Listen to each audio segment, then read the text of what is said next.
D C conversion ಅಂತ ಅಂದರೆ layout plan approval ಅಂತ ಅಲ್ಲ.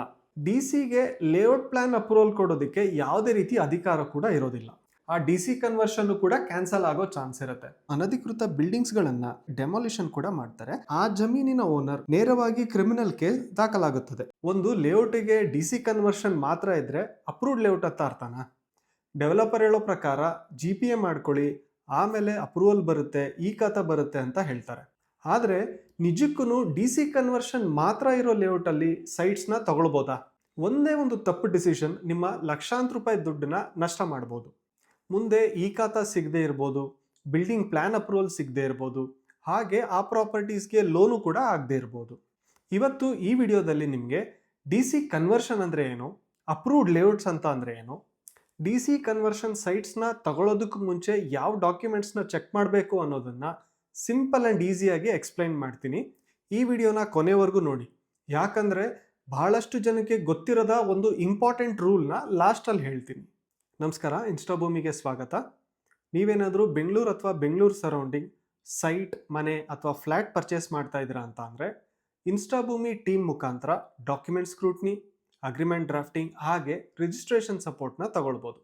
ಮೊದಲನೇದಾಗಿ ಒಂದು ತುಂಬ ದೊಡ್ಡ ಮಿತ್ನ ಕ್ಲಿಯರ್ ಮಾಡೋಣ. ಡಿ ಸಿ ಕನ್ವರ್ಷನ್ ಅಂತ ಅಂದರೆ ಲೇಔಟ್ ಪ್ಲಾನ್ ಅಪ್ರೂವಲ್ ಅಂತ ಅಲ್ಲ. ಬಹಳಷ್ಟು ಜನ ಇದೆರಡೂ ಒಂದೇ ಅಂತ ತಿಳ್ಕೊಂಡಿದ್ದಾರೆ, ಆದರೆ ಅದು ಸಂಪೂರ್ಣವಾಗಿ ತಪ್ಪು. ಡಿ ಸಿ ಕನ್ವರ್ಷನ್ ಅಂತ ಅಂದರೆ ಒಂದು ಅಗ್ರಿಕಲ್ಚರಲ್ ಲ್ಯಾಂಡ್ನ Karnataka land revenue act section 95 ಮತ್ತು 96 ಅಡಿಯಲ್ಲಿ ಅಗ್ರಿಕಲ್ಚರಲ್ ಲ್ಯಾಂಡನ್ನು ನಾನ್ ಅಗ್ರಿಕಲ್ಚರಲ್ ರೆಸಿಡೆನ್ಷಿಯಲ್ ಪರ್ಪಸ್ಸಿಗೆ ಕನ್ವರ್ಟ್ ಮಾಡುವಂಥ ಪ್ರೋಸೆಸ್ ಮಾತ್ರ. ಇದರಿಂದಾಗಿ ಲ್ಯಾಂಡ್ನ ಸ್ಟೇಟಸ್ ಮಾತ್ರ ಚೇಂಜ್ ಆಗತ್ತಷ್ಟೆ. ಆದರೆ ಲೇಔಟ್ ಫಾರ್ಮ್ ಮಾಡಲು ಪರ್ಮಿಷನ್ ಕೊಡೋದಿಲ್ಲ. ರೋಡ್ಸ್ ಎಲ್ಲಿ ಬರಬೇಕು, ಪಾರ್ಕ್ಸ್ ಎಲ್ಲಿ ಬರಬೇಕು, ಸಿವಿಕ್ ಕಮ್ಯುನಿಟಿ ಎಷ್ಟು, ಸೈಟ್ ಎಷ್ಟು ಫಾರ್ಮ್ ಮಾಡಬೇಕು, ಇವುಗಳಲ್ಲಿ ಡೆಪ್ಯೂಟಿ ಕಮಿಷನರ್ ಯಾವುದನ್ನು ಡಿಸೈಡ್ ಮಾಡೋದಿಲ್ಲ. ಮತ್ತು ಡಿ ಸಿಗೆ ಲೇಔಟ್ ಪ್ಲಾನ್ ಅಪ್ರೂವಲ್ ಕೊಡೋದಕ್ಕೆ ಯಾವುದೇ ರೀತಿ ಅಧಿಕಾರ ಕೂಡ ಇರೋದಿಲ್ಲ. ಒಂದು ಲ್ಯಾಂಡ್ಗೆ ಡಿ ಸಿ ಕನ್ವರ್ಷನ್ ಸಿಗ್ತಾ ಇದೆ ಅಂತ ಅಂದರೆ ಆ ಡಿ ಸಿ ಕನ್ವರ್ಷನ್ನಲ್ಲಿ ಏನೆಲ್ಲ ರೂಲ್ಸ್ ಆ್ಯಂಡ್ ರೆಗ್ಯುಲೇಷನ್ಸ್ ಇರುತ್ತೆ ಮತ್ತು ಅದನ್ನು ಫಾಲೋ ಮಾಡದೇ ಇದ್ದರೆ ಯಾವುದೇ ರೀತಿ ನೋಟಿಸ್ ಇಲ್ಲದೆ ಆ ಡಿ ಸಿ ಕನ್ವರ್ಷನ್ನು ಕೂಡ ಕ್ಯಾನ್ಸಲ್ ಆಗೋ ಚಾನ್ಸ್ ಇರುತ್ತೆ. ಅದರಲ್ಲಿರುವಂಥ ಟರ್ಮ್ಸ್ ಆ್ಯಂಡ್ ಕಂಡೀಷನ್ಸ್ ಪ್ರಕಾರ ಏನೇನು ಇನ್ಫಾರ್ಮೇಷನ್ ಇದೆ ಅಂತ ಹೇಳಿ ಒಂದು 2 ಇಂದ 3 ಇಂಪಾರ್ಟೆಂಟ್ ಪಾಯಿಂಟ್ನ ನಿಮಗೆ ತಿಳಿಸ್ಕೊಡ್ತೀನಿ. ಈ ಡಿ ಸಿ ಕನ್ವರ್ಷನ್ ಅಂತ ಬಂದಾಗ ಇದರಲ್ಲಿ 3rd ಪಾಯಿಂಟ್ ಹೇಳಿದ್ದಾರೆ. ಈ ಜಮೀನಿನಲ್ಲಿ ಲೇಔಟ್ ಮಾಡೋಕ್ಕೆ BDA ಅಥವಾ ಸ್ಥಳೀಯ ಪ್ರಾಧಿಕಾರದಿಂದ ಅಪ್ರೂವಲ್ ತಗೊಳ್ಬೇಕು. ಹಾಗೆ ಬಿಲ್ಡಿಂಗ್ ಪ್ಲಾನ್ ತಗೊಳ್ದೇನೆ ಕನ್ಸ್ಟ್ರಕ್ಷನ್ ಮಾಡಬಾರ್ದು. ಮತ್ತು ಲೇಔಟ್ ಪ್ಲಾನ್ ಅಪ್ರೂವಲ್ ಇಲ್ಲದೆ ಸೈಟ್ ಮಾಡಿ ಮಾರಬಾರ್ದು ಅಂತ ಹೇಳಿದ್ದಾರೆ. ಇದರಲ್ಲೇ 9th ಪಾಯಿಂಟ್ ಪ್ರಕಾರ ಈ ಕನ್ವರ್ಷನ್ ಆರ್ಡರ್ನಲ್ಲಿ ಇರೋ ಯಾವುದೇ ಟರ್ಮ್ಸ್ ಆ್ಯಂಡ್ ಕಂಡೀಷನ್ನ ಉಲ್ಲಂಘಿಸಿದರೆ ಯಾವುದೇ ನೋಟಿಸ್ ಇಲ್ಲದೆ ಕನ್ವರ್ಷನ್ ಆರ್ಡರ್ ಕ್ಯಾನ್ಸಲ್ ಮಾಡ್ತಾರೆ. ಮತ್ತು Karnataka land revenue act 1964 section 94ರಂತೆ ಫೈನ್ ಹಾಕ್ತಾರೆ. ಮತ್ತು ಈ ಜಾಗದಲ್ಲಿ ಕಟ್ಟಿರೋ ಅನಧಿಕೃತ ಬಿಲ್ಡಿಂಗ್ಸ್ಗಳನ್ನು ಯಾವುದೇ ಕಾಂಪನ್ಸೇಷನ್ ಇಲ್ಲದೆ ಡೆಮಾಲಿಷನ್ ಕೂಡ ಮಾಡ್ತಾರೆ. ಮತ್ತು ಆ ಡೆಮಾಲಿಷನ್ಗಾಗೋ ಎಕ್ಸ್ಪೆನ್ಸ್ಗಳನ್ನು ಓನರೇ ಬೇರ್ ಮಾಡಬೇಕಾಗತ್ತೆ. ನೆಕ್ಸ್ಟ್ ಅಡಿಷ್ನಲ್ ಕಂಡೀಷನ್ಸ್ನ 4th ಪಾಯಿಂಟ್ ಪ್ರಕಾರ ಲೇಔಟ್ ಅಪ್ರೂವಲ್ ಬರೋ ಮುಂಚೆ ಒಂದು ಮುಖ್ಯ ರೂಲ್ ಇದೆ. Local planning authorities layout plan approval ಕೊಡದೆ ಆ ಜಾಗದಲ್ಲಿ ಸೈಟ್ಸ್ ಮಾಡಿ ಒಂದೊಂದಾಗಿ ಮಾರಕ್ಕಾಗಲ್ಲ. ಡಿ ಸಿ ಕನ್ವರ್ಷನ್ ಆಗಿರೋ ಫುಲ್ ಜಾಗವನ್ನು ಒಂದೇ ಯೂನಿಟ್ ಆಗಿ ಅಂದರೆ ಸಿಂಗಲ್ ಸೇಲ್ಡಿಡ್ನಲ್ಲಿ ಮಾತ್ರ ಸೇಲ್ ಮಾಡಬಹುದು. ಮತ್ತು ಲೋಕಲ್ ಪ್ಲಾನಿಂಗ್ ಅಥಾರಿಟಿ ಅಪ್ರೂವಲ್ ತಗೊಳ್ಳದೆ ಕಾನೂನು ಉಲ್ಲಂಘನೆ ಮಾಡಿ ಲೇಔಟ್ ಮಾಡಿ ಸೈಟ್ ಮಾರಿದ್ರೆ ಆ ಜಮೀನಿನ ಓನರ್ ಮತ್ತು ಅನಧಿಕೃತ ಲೇಔಟ್ ಮಾಡಿಸಿದವರ ಮೇಲೆ ನೇರವಾಗಿ ಕ್ರಿಮಿನಲ್ ಕೇಸ್ ದಾಖಲಾಗುತ್ತದೆ. ಸೊ ಈ ಡಿ ಸಿ ಕನ್ವರ್ಷನ್ನಲ್ಲಿ ಟರ್ಮ್ಸ್ ಆ್ಯಂಡ್ ಕಂಡೀಷನ್ನಲ್ಲಿ ಕ್ಲಿಯರ್ ಆಗಿ ಇನ್ಫಾರ್ಮ್ ಮಾಡಿದ್ದಾರೆ. ಕನ್ವರ್ಷನ್ ಅಂತ ಅಂದರೆ ಲ್ಯಾಂಡ್ನ ಅಗ್ರಿಕಲ್ಚರಲ್ ಸ್ಟೇಟಸ್ಸಿಂದ ನಾನ್ ಅಗ್ರಿಕಲ್ಚರಲ್ ಸ್ಟೇಟಸ್ಸಿಗೆ ಚೇಂಜ್ ಮಾಡುವಂಥ ಪ್ರೋಸೆಸ್ ಅಷ್ಟೇ. ಲೇಔಟ್ನ ಮಾಡಬೇಕು ಅಂತ ಅಂದರೆ ಆ ಕನ್ಸರ್ನ್ಡ್ ಲೋಕಲ್ ಟೌನ್ ಪ್ಲಾನಿಂಗ್ ಅಥಾರಿಟಿಯಿಂದ ಪರ್ಮಿಷನ್ಸ್ ತಗೊಳ್ಬೇಕಾಗತ್ತೆ. ನಿಮಗೆ ಈ ಡಿ ಸಿ ಕನ್ವರ್ಷನಿನ terms and condition soft copy PDF ಫಾರ್ಮ್ನಲ್ಲಿ ಬೇಕು ಅಂತ ಅಂದರೆ ಕೆಳಗಡೆ ಕಮೆಂಟ್ ಸೆಕ್ಷನ್ನಲ್ಲಿ DC ಅಂತ ಹೇಳಿ ಕಮೆಂಟ್ ಮಾಡಿ. ಪಾರ್ಟ್ 2, ಲೇಔಟ್ ಪ್ಲಾನ್ ಅಪ್ರೂವಲ್ ಯಾರು ಕೊಡ್ತಾರೆ? ಡಿ ಸಿ ಕನ್ವರ್ಷನ್ ಆದಮೇಲೆ ಡೆವಲಪರ್ ಏನು ಮಾಡಬೇಕು? ಇದು ತುಂಬ ಇಂಪಾರ್ಟೆಂಟ್ ಸ್ಟೆಪ್. ಡೆವಲಪರ್ ಆ ಲ್ಯಾಂಡನ್ನು ಸಂಬಂಧಪಟ್ಟ ಟೌನ್ ಪ್ಲಾನಿಂಗ್ ಅಥಾರಿಟಿಗೆ ಡಾಕ್ಯುಮೆಂಟ್ಸ್ನ ಸಬ್ಮಿಟ್ ಮಾಡಬೇಕು. ಉದಾಹರಣೆಗೆ BDA, BMRDA, NPA, ಬೈಯಪ್ಪ ಇಂತಹ ಪ್ಲಾನಿಂಗ್ ಅಥಾರಿಟಿಗಳು ಮಾತ್ರ ಲೇಔಟ್ ಪ್ಲಾನ್ ಅಪ್ರೂವಲ್ ಕೊಡ್ಬೋದು. ಮತ್ತು ಇದು ಕಂಪಲ್ಸರಿ ಕೂಡ. ಈ ವಿಷಯದ ಬಗ್ಗೆ ಲೋಕಲ್ ಪ್ಲಾನಿಂಗ್ ಅಥಾರಿಟೀಸ್ ಯಾವ ಏರಿಯಾಗೆ ಯಾವ ಅಥಾರಿಟೀಸ್ ಬರುತ್ತೆ ಅಂತ ಹೇಳಿ ಸಪ್ರೇಟ್ ವಿಡಿಯೋ ಮಾಡಿದ್ದೀನಿ. ನಮ್ಮ ಚಾನಲ್ನಲ್ಲಿ ನೀವು ಅದನ್ನು ವಾಚ್ ಮಾಡ್ಬೋದು. ಹಾಗೆ ಡಿಸ್ಕ್ರಿಪ್ಷನ್ನಲ್ಲೂ ಇದರ ಲಿಂಕ್ ಕೂಡ ಹಾಕಿರ್ತೀನಿ. ಪಾರ್ಟ್ 3, ಅಪ್ರೂವ್ಡ್ ಲೇಔಟ್ಸ್ನಲ್ಲಿ ಏನಾಗುತ್ತೆ. ಯಾವುದೇ ಪ್ಲಾನಿಂಗ್ ಅಥಾರಿಟಿ ಅಪ್ರೂವಲ್ ಕೊಡೋವಾಗ ಆ ಲೇಔಟಿನ ಪ್ಲಾನಿಂಗ್ ಪ್ರಿನ್ಸಿಪಲ್ ಮುಖಾಂತರ ಸೈಟ್ಸ್ ಮತ್ತು ರೋಡ್ಸ್ಗಳನ್ನು ಡಿವೈಡ್ ಮಾಡ್ತಾರೆ. ಸಾಮಾನ್ಯವಾಗಿ ಒಂದು ಲೇಔಟ್ ಅಂತ ಬಂದಾಗ 50ರಿಂದ 55% ಆಫ್ ಲ್ಯಾಂಡು ಸೈಟ್ಸ್ ಫಾರ್ಮೇಷನ್ ಆಗುತ್ತೆ, 25ರಿಂದ 30% ಆಫ್ ಲ್ಯಾಂಡು ರೋಡ್ಸ್ ಆಗಿ ಕನ್ವರ್ಟ್ ಆಗುತ್ತೆ, 10ರಿಂದ 15% ಆಫ್ ಲ್ಯಾಂಡು ಪಾರ್ಕ್ ಮತ್ತು ಓಪನ್ ಸ್ಪೇಸಸ್ ಆಗಿ ಕನ್ವರ್ಟ್ ಆಗುತ್ತೆ, ಉಳಿದಿರೋ 5ರಿಂದ 10% ಲ್ಯಾಂಡ್ CA ಸೈಟ್ ಆಗುತ್ತೆ, ಅಂದರೆ ಸಿವಿಕ್ ಕಮ್ಯುನಿಟೀಸ್. ಈ ಸಿವಿಕ್ ಕಮ್ಯುನಿಟಿ ಜಾಗಗಳಲ್ಲಿ ಸ್ಕೂಲ್ಸ್, ಹಾಸ್ಪಿಟಲ್ಸ್, ಕಮ್ಯುನಿಟಿ ಹಾಲ್ ಹಾಗೆ ಗೌರ್ಮೆಂಟ್ ಯುಟಿಲಿಟೀಸ್ಗೋಸ್ಕರ ರಿಸರ್ವ್ ಮಾಡಿರ್ತಾರೆ. ಇದನ್ನು ಡೆವಲಪರ್ಗೆ ಇಷ್ಟ ಬಂದಂಗೆ ಡಿವೈಡ್ ಮಾಡೋದಕ್ಕಾಗೋದಿಲ್ಲ. ಪ್ಲಾನಿಂಗ್ ಅಥಾರಿಟಿಯ ಅಪ್ರೂವಲ್ ಬಂದ ನಂತರ ಆ ಲೇಔಟ್ ಪ್ಲ್ಯಾನ್ ಪ್ರಕಾರನೇ ಎಕ್ಸಿಕ್ಯೂಟ್ ಮಾಡಬೇಕಾಗತ್ತೆ. ಒಂದು ಅಪ್ರೂವ್ಡ್ ಲೇಔಟ್ ಪ್ಲ್ಯಾನ್ ಅಂತ ಬಂದರೆ ಈ ರೀತಿ ಫಾರ್ಮೇಷನ್ ಆಗಿರುತ್ತೆ. ಈ ಅಪ್ರೂವ್ಡ್ ಲೇಔಟ್ನಲ್ಲಿ ರೈಟ್ ಟಾಪ್ ಕಾರ್ನರ್ನಲ್ಲಿ ಸ್ಕೇಲ್ 1 ಅಂತ ಸ್ಪೆಸಿಫೈ ಮಾಡಿದ್ದಾರೆ. ಲೊಕೇಶನ್ ಆಫ್ ದ ಪ್ರಾಪರ್ಟಿನ ಸ್ಕೆಚ್ ಹಾಕಿದ್ದಾರೆ. ಹಾಗೆ ಲ್ಯಾಂಡ್ ಯೂಸ್ ಅನಾಲಿಸಿಸ್ ಕೂಡ ಇದರಲ್ಲಿ ಕೊಟ್ಟಿದ್ದಾರೆ. ಸೊ ಇದರಲ್ಲೂ ಕೂಡ ರೆಸಿಡೆನ್ಷಿಯಲ್, ಪಾರ್ಕ್, CA, ರೋಡ್ಸ್ ಎಲ್ಲ ಸಪ್ರೇಟ್ ಆಗಿ ಪರ್ಸೆಂಟೇಜ್ ವೈಸ್ ಡಿವೈಡ್ ಆಗಿದೆ. ಹಾಗೆ ನೀವು ಕಂಪ್ಲೀಟ್ ಲೇಔಟ್ನ ನೋಡೋದಾದರೆ ಇದರಲ್ಲಿ ಸೈಟ್ಸ್ ಫಾರ್ಮೇಷನ್ ಜೊತೆಗೆ ಪಾರ್ಕ್, CA ಜಾಗ ಸಪ್ರೇಟ್ ಆಗಿ ಬಿಟ್ಟಿದ್ದಾರೆ. ಹಾಗೆ ಸ್ಯಾಂಕ್ಷನ್ ಅಥಾರಿಟಿ ಅನ್ನೋದನ್ನು ಕೂಡ ಇಲ್ಲಿ ಮೆನ್ಷನ್ ಆಗಿದೆ.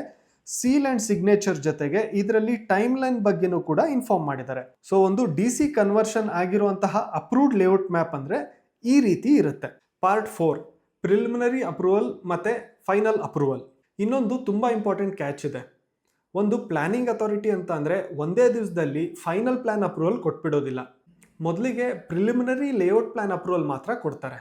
ಈ ಅಪ್ರೂವಲ್ ಸಿಕ್ಕಿದ ಮೇಲೆ ಡೆವಲಪರ್ಗೆ 2 ವರ್ಷಗಳ ಕಾಲ ಅವಕಾಶ ಕೊಡ್ತಾರೆ ಆ ಲೇಔಟ್ಗಳನ್ನು ಡೆವಲಪ್ ಮಾಡೋದಕ್ಕೆ. ಆ ಟೈಮ್ ಲೈನ್ ಒಳಗಡೆ ಡೆವಲಪರ್ಸ್ ಆ ಲೇಔಟಿನ roads, water connections, sewage, drainage, park, infrastructural ಡೆವಲಪ್ಮೆಂಟ್ಸ್ನ ಕಂಪ್ಲೀಟ್ ಮಾಡಬೇಕಾಗತ್ತೆ. ಈ ಎಲ್ಲ ಡೆವಲಪ್ಮೆಂಟ್ಸ್ ಆದ ನಂತರ ಪ್ಲಾನಿಂಗ್ ಅಥಾರಿಟಿ ಬಂದು ಇನ್ಸ್ಪೆಕ್ಷನ್ ಮಾಡ್ತಾರೆ. ರೂಲ್ಸ್ ಎಲ್ಲ ಫಾಲೋ ಮಾಡಿದಾರ ಅಂತ ಚೆಕ್ ಮಾಡಿ ಅದಾದ ನಂತರನೇ ಫೈನಲ್ ಪ್ಲ್ಯಾನ್ ಅಪ್ರೂವಲ್ ಕೊಡೋದು. ಪಾರ್ಟ್ 5, ಸೈಟ್ ಎಲ್ಲವನ್ನು ಒಮ್ಮೆಲೆ ರಿಜಿಸ್ಟರ್ ಮಾಡೋಕ್ಕಾಗಲ್ಲ. ಇದು ತುಂಬ ಜನರಿಗೆ ಗೊತ್ತೇ ಇಲ್ಲ. ಒಂದು ಅಪ್ರೂವ್ಡ್ ಲೇಔಟ್ ಅಂತ ಅಂದರೆ ಎಲ್ಲ ಸೈಟ್ಸ್ ಒಂದೇ ಸತಿ ರಿಲೀಸ್ ಆಗೋದಿಲ್ಲ. ಅಥಾರಿಟೀಸ್ ಆ್ಯಕ್ಚುಲಿ 3 ಹಂತಗಳಲ್ಲಿ ಸೈಟ್ಸ್ಗಳನ್ನು ರಿಲೀಸ್ ಮಾಡ್ತಾರೆ. ಫೇಸ್ 1ನಲ್ಲಿ ಡೆವಲಪರ್ ರೋಡ್, ಪಾರ್ಕ್ ಮತ್ತು CA ಜಾಗಗಳನ್ನು ಗೌರ್ಮೆಂಟಿಗೆ ರಿಲಿಂಕ್ವಿಶ್ಮೆಂಟ್ ಡೀಡನ್ನಾಗಿ ಮಾಡಿಕೊಡ್ಬೇಕಾಗತ್ತೆ. ನಂತರ ಬೇಸಿಕ್ ಇನ್ಫ್ರಾಸ್ಟ್ರಕ್ಚರ್ನ ಕಂಪ್ಲೀಟ್ ಮಾಡಿದ್ಮೇಲೆ ಫಸ್ಟ್ 40% ಆಫ್ ಸೈಟ್ಸ್ನ ರಿಲೀಸ್ ಮಾಡ್ತಾರೆ. ಫೇಸ್ 2ನಲ್ಲಿ ವಾಟರ್ ಸಪ್ಲೈ, UGD ಹಾಗೆ ಎಲೆಕ್ಟ್ರಿಸಿಟಿ ವರ್ಕನ್ನು ಕಂಪ್ಲೀಟ್ ಮಾಡಿದ್ಮೇಲೆ 30% ಆಫ್ ಸೈಟ್ಸನ್ನು ರಿಲೀಸ್ ಮಾಡ್ತಾರೆ. ಫೇಸ್ 3ನಲ್ಲಿ ಫೈನಲ್ 30% ಆಫ್ ದ ಸೈಟ್ಸ್ಗಳನ್ನು black top road, street lights ಹಾಗೆ ಕಂಪ್ಲೀಟ್ ಇನ್ಫ್ರಾಸ್ಟ್ರಕ್ಚರ್ನ ಫಿನಿಶ್ ಮಾಡಿ ಪ್ಲಾನಿಂಗ್ ಅಥಾರಿಟಿಯ ಇನ್ಸ್ಪೆಕ್ಷನ್ ಹಾಗೆ ರೇರಾ ಕಂಪ್ಲೈನ್ಸಸ್ನ ಫುಲ್ಫಿಲ್ ಮಾಡಿದ ನಂತರ ರಿಮೈನಿಂಗ್ ಸೈಟ್ಸ್ಗಳನ್ನು ರಿಲೀಸ್ ಮಾಡ್ತಾರೆ. ಪಾರ್ಟ್ 6, ಈ ಖಾತಾ ಹೇಗೆ ರಿಲೀಸ್ ಆಗುತ್ತೆ. ಈಗ ಈ ಖಾತಾ ಬಗ್ಗೆ ಒಂದು ತುಂಬ ಇಂಪಾರ್ಟೆಂಟ್ ವಿಷಯ ತಿಳ್ಕೊಳ್ಳೋಣ. ಸರಳವಾಗಿ ಹೇಳಬೇಕಾದ್ರೆ ಈ ಖಾತಾ ಅಂತ ಅಂದರೆ ಸರ್ಕಾರ ನೀಡುವ ನಿಮ್ಮ ಪ್ರಾಪರ್ಟಿಯ ಡಿಜಿಟಲ್ ಐಡೆಂಟಿಟಿ ಕಾರ್ಡ್ ಅಥವಾ ನಿಮ್ಮ ಸೈಟಿಗೆ ಇರುವಂತಹ ಡಿಜಿಟಲ್ ಬರ್ತ್ ಸರ್ಟಿಫಿಕೇಟ್ ಅಂತಲೇ ಹೇಳ್ಬೋದು. ಸೊ ಸರ್ಕಾರ ಈ ಹೊಸ ಲೇಔಟ್ಸ್ಗಳಿಗೆ ಈ ಖಾತಾ ಹೇಗೆ ರಿಲೀಸ್ ಮಾಡ್ತಾರೆ. ಫಸ್ಟು ಡೆವಲಪರ್ ಆ ಲೇಔಟ್ನ ಕಂಪ್ಲೀಟಾಗಿ ಡೆವಲಪ್ ಮಾಡಿ ಪ್ಲಾನಿಂಗ್ ಅಥಾರಿಟಿಯ ಅಪ್ರೂವಲ್ ತಗೊಂಡು ಅಗತ್ಯ ಇನ್ಫ್ರಾಸ್ಟ್ರಕ್ಚರಲ್ ವರ್ಕ್ಸ್ಗಳನ್ನು ಕಂಪ್ಲೀಟ್ ಮಾಡಿ ಡೆವಲಪರ್ ಆ ಲೇಔಟ್ಗೆ ಸಂಬಂಧಪಟ್ಟ ಎಲ್ಲ ದಾಖಲಾತಿಗಳನ್ನು ಅಲ್ಲಿನ ಲೋಕಲ್ ಮುನ್ಸಿಪಲ್ ಅಥಾರಿಟಿ ಅಥವಾ ಲೋಕಲ್ ಬಾಡಿಗೆ ಸಬ್ಮಿಟ್ ಮಾಡಬೇಕಾಗತ್ತೆ. ಅದಾದಮೇಲೆ ಸರ್ಕಾರದ ಅಧಿಕಾರಿಗಳು ಆ ಲೇಔಟಿನ ಲೇಔಟ್ ಮ್ಯಾಪ್, ಸೈಟ್ ನಂಬರ್ ಹಾಗೆ ಇತ್ಯಾದಿ ದಾಖಲಾತಿಗಳನ್ನು ತಮ್ಮ ಡಿಜಿಟಲ್ ಸಿಸ್ಟಮ್ಗೆ ಅಪ್ಲೋಡ್ ಮಾಡ್ತಾರೆ. ಈ ಹಂತದಲ್ಲಿ ಪ್ರತಿಯೊಂದು ಸೈಟಿಗೆ ಈ ಖಾತಾನ ರಿಲೀಸ್ ಮಾಡಲಾಗುತ್ತೆ. ಸೊ ಇಷ್ಟೆಲ್ಲ ರೂಲ್ಸ್ ಆ್ಯಂಡ್ ರೆಗ್ಯುಲೇಷನ್ಸ್ ಫಾಲೋ ಮಾಡಿ ಆ ಲೇಔಟ್ ಡೆವಲಪ್ ಆದ ನಂತರ ಪರ್ಟಿಕ್ಯುಲರ್ ಸೈಟ್ಸ್ಗಳಿಗೆ ಈ ಖಾತಾ ಜನರೇಟ್ ಆಗುತ್ತೆ. ಆ ಬೇಸ್ಡ್ ಆನ್ ದ ಈ ಖಾತಾ ನಿಮ್ಮ ಪರ್ಟಿಕ್ಯುಲರ್ ಸೈಟಿಗೆ ಸೇಲ್ ಡೀಡ್ ಎಕ್ಸಿಕ್ಯೂಟ್ ಆಗುತ್ತೆ. ಆಗ ನೀವು ಆ ಸೈಟಿನ ಪರ್ಮನೆಂಟ್ ಓನರ್ ಆಗ್ತೀರಾ. ಸೊ ನೆಕ್ಸ್ಟ್ ನೀವು DC ಕನ್ವರ್ಟೆಡ್ ಲೇಔಟ್ನಲ್ಲಿ ಸೈಟ್ ತಗೊಳ್ತಾ ಇದ್ದೀರಾ ಅಂತ ಅಂದರೆ ಸೈಟ್ ತಗೊಳ್ಳೋ ಮುಂಚೆ ಈ ಡಾಕ್ಯುಮೆಂಟ್ಸ್ಗಳನ್ನು ಚೆಕ್ ಮಾಡಿ. DC ಕನ್ವರ್ಷನ್ ಆರ್ಡರ್ ಇದೆಯಾ ಚೆಕ್ ಮಾಡಿ, ಪ್ರಿಲಿಮಿನರಿ ಮತ್ತು ಫೈನಲ್ ಲೇಔಟ್ ಅಪ್ರೂವಲ್ ಇದೆಯಾ ಚೆಕ್ ಮಾಡಿ, ಆ ಕನ್ಸರ್ನ್ಡ್ ಅಥಾರಿಟಿಯ ರಿಲೀಸ್ ಲೆಟರ್ ಇದೆಯಾ ಚೆಕ್ ಮಾಡಿ. ಅಪ್ಲಿಕಬಲ್ ಇದ್ರೆ ರೇರಾ ಡೀಟೇಲ್ಸ್ ಇದೆಯಾ ಚೆಕ್ ಮಾಡ್ಕೊಳ್ಳಿ. ರೋಡ್, ಪಾರ್ಕ್ ಮತ್ತೆ CA ಜಾಗಗಳನ್ನ ರಿಲಿಂಕ್ವಿಶ್ಮೆಂಟ್ ಡೀಡ್ ಆಗಿದೆಯಾ ಚೆಕ್ ಮಾಡಿ. ಸೈಟ್ ರಿಲೀಸ್ ಸ್ಟೇಟಸ್ ಅನ್ನ ಚೆಕ್ ಮಾಡ್ಕೊಳ್ಳಿ. ಹಾಗೆ ಈ ಖಾತಾ ಎಲಿಜಿಬಿಲಿಟಿ ಇದೆಯಾ ಚೆಕ್ ಮಾಡ್ಕೊಳ್ಳಿ. ಕಡಿಮೆ ರೇಟ್ ಇದೆ ಅಂತ ಹೇಳಿ ಸೈಟ್ ನ ಪರ್ಚೇಸ್ ಮಾಡಬೇಡಿ, ಯಾಕಂದ್ರೆ ಒಂದು ಸಣ್ಣ ತಪ್ಪು ಫ್ಯೂಚರ್ ಪ್ರಾಬ್ಲಮ್ ಮಾಡಬಹುದು. ಪ್ರಾಪರ್ಟಿ ಅನ್ನೋದು ಒಂದು ಲೈಫ್ ಟೈಮ್ ಇನ್ವೆಸ್ಟ್ಮೆಂಟ್. ಎಮೋಷನ್ ಮೇಲೆ ಇನ್ವೆಸ್ಟ್ ಮಾಡಬೇಡಿ, ಡಾಕ್ಯುಮೆಂಟ್ಸ್ ಮೇಲೆ ಇನ್ವೆಸ್ಟ್ ಮಾಡಿ. ಸೊ ಈ ವಿಡಿಯೋ ನಿಮಗೆ ಹೆಲ್ಪ್ಫುಲ್ ಅನ್ಸಿದ್ರೆ ನಮ್ಮ ಎಫರ್ಟಿಗೆ ಒಂದು ಲೈಕ್ ಮಾಡಿ. ಹಾಗೆ ನಿಮ್ಮ ಫ್ಯಾಮಿಲಿ ಆ್ಯಂಡ್ ಫ್ರೆಂಡ್ಸ್ನಲ್ಲಿ ಪ್ರಾಪರ್ಟಿನ ಪರ್ಚೇಸ್ ಮಾಡಬೇಕಂತ ಇರೋರಿಗೆ ಈ ವಿಡಿಯೋನ ಶೇರ್ ಮಾಡಿ. ಹಾಗೆ ಇದೇ ರೀತಿ ಲೀಗಲ್ ರಿಲೇಟೆಡ್ ಇನ್ಫಾರ್ಮೇಷನ್ಸ್ಗಳಿಗಾಗಿ ಇನ್ಸ್ಟಾಭೂಮಿ ಚಾನಲ್ನ ಫಾಲೋ ಮಾಡಿ ಹಾಗೆ ಸಬ್ಸ್ಕ್ರೈಬ್ ಮಾಡಿ. Thank you.